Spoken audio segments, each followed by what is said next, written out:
Raymond Cattell sažeo je Allportov popis na manje od 200 crta i za svako od njih prikupio samo procjene i procjene vršnjaka. Primijenivši odgovarajuće postupke za analizu prikupljenih podataka, izdvojio je 16 faktora ličnosti. Sličan je postupak primijenio i Eysenck, koji je došao do 2 faktora temeljna: introverzija, ekstraverzija i emocionalna stabilnost, odnosno nestabilnost, koji je nazvao neuroticizam. Poslije je dodao i 3. faktor, psihoticizam. Introvertirane osobe su sramežljive i više vole raditi same. Sklone su povlačenju u sebe. Ekstravertirane su osobe druželjubive i više vole zanimanja koje im omogućuju neposredan rad s ljudima.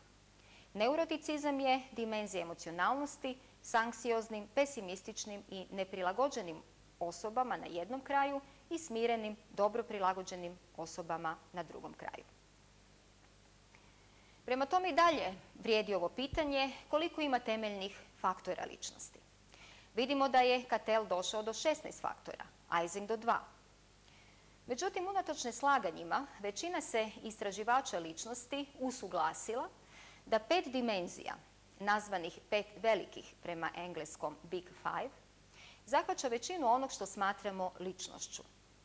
Uz njih se vezuje kratica Ocean prema engleskim nazivima, odnosno početnim slovima tih temeljnih osobina, ili Oseun prema hrvatskim početnim slovima.